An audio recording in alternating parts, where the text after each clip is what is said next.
If Microsoft Edge is showing you an HTTP error 400, don't worry.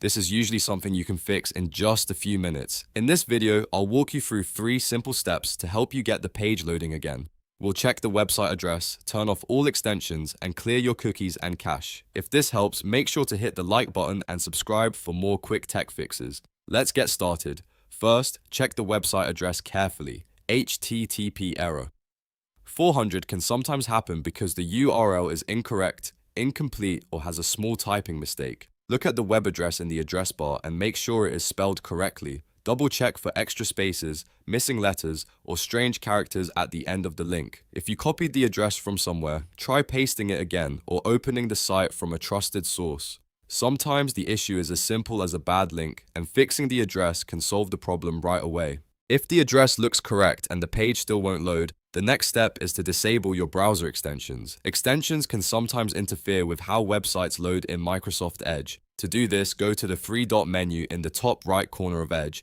then select Extensions. This will take you to the Extensions page. From there, toggle off all of your extensions one by one, or turn them all off temporarily if needed.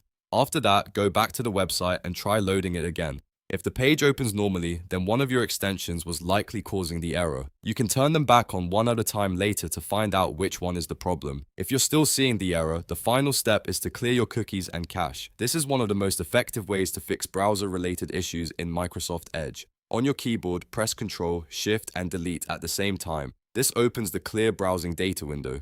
Make sure cookies and cached images and files are selected. If you want to be extra thorough, you can also review the time range and choose all time to remove everything related to the problem. Once the correct options are selected, click Clear Now. After the data is removed, close Edge completely, reopen it, and try the website again.